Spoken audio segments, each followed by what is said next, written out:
Assalamualaikum warahmatullahi wabarakatuh. Kami dari kelompok 3 akan membahas materi dan memaparkan hasil diskusi kami mengenai kasus yang kami bahas, yaitu mengenai materi metode pewarnaan graf. Di mana dalam kelompok 3 ini kami beranggotakan 4 orang. Yang pertama adalah saya sendiri, yaitu Siti Resa Alandra dengan NIM 213370028. Kemudian ada Amelia Susrifalah dengan NIM 213370026 dan Desi Rahmawati dengan NIM 213370030, dan kemudian ada Muhammad Faisal dengan NIM 213337045. Nah, kasus yang akan kami selesaikan pada kali ini adalah pembuatan jadwal ujian akhir semester untuk semua mata kuliah yang ada di semester ini, yaitu semester genap tahun 2023, di mana nantinya data dari mata kuliah yang diambil oleh seluruh mahasiswa ini akan kami tampilkan. Kemudian untuk pembuatan jadwal ujian akhir semester ini kami selesaikan dengan metode pewarnaan graf. Berikut merupakan tampilan dari data seluruh mata kuliah yang diambil pada semester ini, yaitu semester genap tahun 2023. Dapat kita lihat terdapat dua prodi, yaitu prodi D3 dan prodi S1. Nah, dapat terlihat kan perbedaan warna antara yang mana prodi D3 dan prodi S1. Dapat kita lihat yang pertama itu untuk prodi D3. Kita lihat di sana ada mahasiswa angkatan 2022 kelas A yang mengambil mata kuliah Matematika 2. Kemudian untuk kelas B-nya juga ada mengambil mata kuliah tersebut, yaitu Matematika 2. Kita lihat juga pada mahasiswa angkatan 2021 kelas A juga ada yang mengambil mata kuliah Matematika 2. Nah, untuk kelas B-nya tidak ada yang mengambil Matematika 2. Nah, sehingga pada kelas B tersebut kosong karena tidak mengambil mata kuliah Matematika 2. Sampai seterusnya dapat kita lihat bersama. Nah, selanjutnya kita lihat kepada prodi S1. Kita lihat bersama bahwa pada prodi S1 ini untuk mahasiswa angkatan 2022 untuk kelas A ada yang mengambil mata kuliah aljabar matriks. Dan kemudian untuk kelas B-nya juga ada yang mengambil mata kuliah aljabar matriks. Kita lihat pada selanjutnya ada mahasiswa angkatan 2021 yaitu kelas A ada yang mengambil mata kuliah aljabar matriks. Nah, kemudian untuk mahasiswa angkatan 2020 ternyata juga ada yang mengambil mata kuliah aljabar matriks. Sampai seterusnya dapat kita lihat bersama. Syarat dari jadwal ujian semester ini adalah tidak adanya nanti mahasiswa yang bentrok jadwal ujiannya. Sehingga untuk itu bagaimana caranya, bagaimana penyelesaiannya akan kami selesaikan dengan metode pewarnaan graf, di mana untuk selanjutnya akan dijelaskan oleh rekan saya yaitu Muhammad Faisal. Kepada Muhammad Faisal dipersilahkan. Baik, terima kasih atas moderator. Langsung saja, di slide ini terdapat tabel data mata kuliah semester genap tahun 2023. Nah, dalam tabel di sini terdapat ada 4 angkatan, yaitu dari angkatan 19 sampai 2022. Next slide. Berikut adalah tabel data yang sudah disederhanakan agar lebih mudah menggunakan metode pewarnaan graf, di mana V merupakan simpul atau titik. Nah, untuk lebih jelasnya, di sini adalah tabel D3. Nah, V1 di sini maksudnya adalah lambang untuk mewakilkan nama mata kuliah.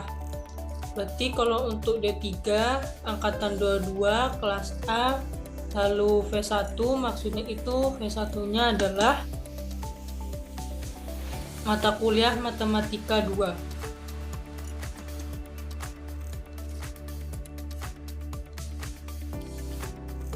Lanjut, untuk langkah-langkah dalam pewarnaan graf, yaitu pertama, buat simpul atau titik dari graf. Yang kedua, hubungkan titik yang tidak boleh berada di jadwal yang sama. Yang ketiga, hitunglah derajat tiap titik. Yang keempat, urutkan derajat dari tinggi ke rendah. Yang kelima, warnakan titik dengan derajat tertinggi terlebih dahulu. Yang keenam, warnakan titik yang tidak bertetangga dengan warna yang sama, lalu seterusnya. Sekian pemaparan dari saya kembalikan kepada moderator. Baik, terima kasih kepada rekan kami Muhammad Faisal. Selanjutnya untuk pemaparan hasil yang akan dijelaskan oleh rekan kami juga, yaitu Desi Rahmawati. Kepada Desi Rahmawati, dipersilahkan. Baik, terima kasih atas kesempatannya moderator. Saya akan melanjutkan mengenai hasil dari metode pewarnaan graf. Berikut adalah hasil dari data D3 kita. Sebagaimana yang sudah dijelaskan oleh saudara Faisal mengenai langkah-langkah pewarnaan graf, awalnya itu kita harus membuat simpul atau titik dari graf. Arti dari titik-titik V1 sampai V15 ini adalah matkul-matkul dari D3. Nah, setelah itu kita akan menghubungkan titik-titik ini, yang mana jika dia terhubung atau bertetangga, maka kita akan memberikan warna yang berbeda nantinya. Kemudian setelah titik-titik ini terhubung, kita langkah selanjutnya itu kita akan menghitung derajat simpulnya. Yang dimaksud dengan derajat simpul adalah banyaknya sisi yang menempel pada titik. Dapat dilihat pada titik V1 ini, banyak sisi yang menempel itu adalah sebanyak 12 dan V2 ini sebanyak 14. Nah, setelah kita tahu jumlah dari derajat simpul terhadap titik ini, maka langkah selanjutnya itu adalah kita mengurutkan jumlah derajat simpul yang paling besar ke paling yang kecil.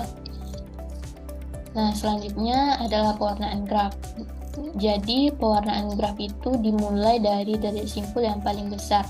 Derajat simpul yang paling besar itu di sini ada pada titik V2. Dapat dilihat pada titik V2 ini dia itu bertetangga ke semua titik, sehingga warna tidak ada yang sewarna dengan titik V2 ini. Begitu juga dengan V3 yang dia itu bertetangga ke semua titik, sehingga dia punya warnanya sendiri. Begitu seterusnya untuk V5 sampai dengan V13. Kemudian kita lanjut untuk titik V1. Untuk titik V1 ini kita lihat di sini yaitu tidak bertetangga dengan V15 dan V14. Sehingga jika dia tidak bertetangga, maka kita bisa memberikan warna yang sama.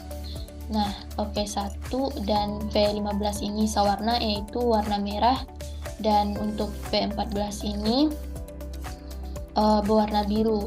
Kenapa dia tidak sewarna? Karena V14 ini dia bertetangga dengan V15. Jadi kalau misalkan dia bertetangga, maka warna yang kita berikan itu berbeda. Selanjutnya kita lanjut ke titik V4. V4 ini kita lihat di sini dia itu tidak bertetangga pada V15 dan V14. Sehingga V4 dan dengan V14 ini kita bisa aplikasikan warna yang sama, yaitu warna biru. Dan untuk yang V15 ini dia berwarna merah. Kenapa dia tidak sewarna? Karena dia bertetangga dengan V14. Nah, tujuan dari pewarnaan graf ini adalah mendapatkan atau menentukan banyaknya warna minimum dari suatu graf, sehingga dapat kita simpulkan warna minimum yang terdapat pada data D3 ini adalah sebanyak 13 warna, dengan titik yang sewarna itu adalah V1 dengan V15 yaitu warna merah, dan V4 dengan V14 itu warna biru. Selanjutnya kita lanjutkan pada data S1. Langkah-langkah atau cara kerjanya sama seperti yang sudah saya jelaskan tadi, sehingga dapat disimpulkan untuk data S1 ini memiliki warna minimum sebanyak 19 warna, yang mana titik yang sewarna itu ada di titik P5 dan P11 dengan P11, selanjutnya P9 dengan P13. Sekian yang dapat saya sampaikan, saya kembalikan kepada moderator. Baik, terima kasih kepada rekan kami Desi. Selanjutnya akan dipaparkan dan dijelaskan juga oleh rekan kami yaitu Amel kepada Amelia Susrifalah. Dipersilahkan. Baiklah, terima kasih kepada moderator. Saya akan melanjutkan mengenai kesimpulan dari metode pewarnaan graf yang telah dilakukan tadi. Dari metode pewarnaan dapat diperoleh bahwa jadwal D3 dan S1 dapat dilaksanakan secara bersamaan. Matkul pada prodi D3 yang dapat dilaksanakan bersamaan adalah Matematika 2 dengan manajemen dan pengantar ekonomi dengan analisis data. Untuk prodi S1, matkul yang dapat dilaksanakan bersamaan adalah statistika non parametrik dengan pengantar model linier dan basis data dengan teori keputusan. Berdasarkan kesimpulan ini, dapat kita buatkan suatu jadwal ujian akhir semester, di mana titik yang memiliki warna yang sama itu akan memiliki jadwal yang sama.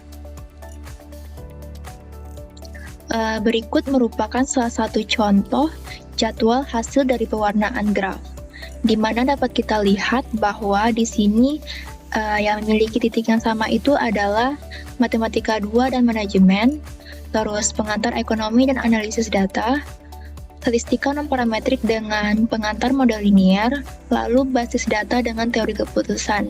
Dapat kita lihat bahwa matkul tersebut memiliki jadwal yang sama. Daftar ini dapat kita ubah-ubah, asalkan matkul yang berpasangan ini harus dalam jadwal yang sama. Sekian dari saya kembalikan kepada moderator. Baik, sekian pemaparan dari kelompok kami mengenai metode pewarnaan graf. Mohon maaf apabila ada kesalahan. Kami pamit undur diri. Sekian, terima kasih. Assalamualaikum warahmatullahi wabarakatuh.